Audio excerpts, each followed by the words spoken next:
اے کملی میں لپٹنے والے، رات کو قیام کیا کرو مگر تھوڑی سی رات، یعنی نصف رات یا اس سے کچھ کم قیام کرو یا کچھ زیادہ، اور قرآن کو اچھی طرح ٹھہر ٹھہر کر پڑھا کرو۔ ہم ان قریب تم پر ایک بھاری فرمان نازل کریں گے، کچھ شک نہیں کہ رات کا اٹھنا نفس کو سخت پامال کرتا ہے، اور اس وقت ذکر بھی خوب درست ہوتا ہے۔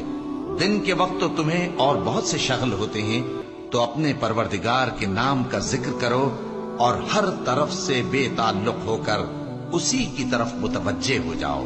وہی مشرق اور مغرب کا مالک ہے، اس کے سوا کوئی معبود نہیں، تو اسی کو اپنا کارساز بناؤ۔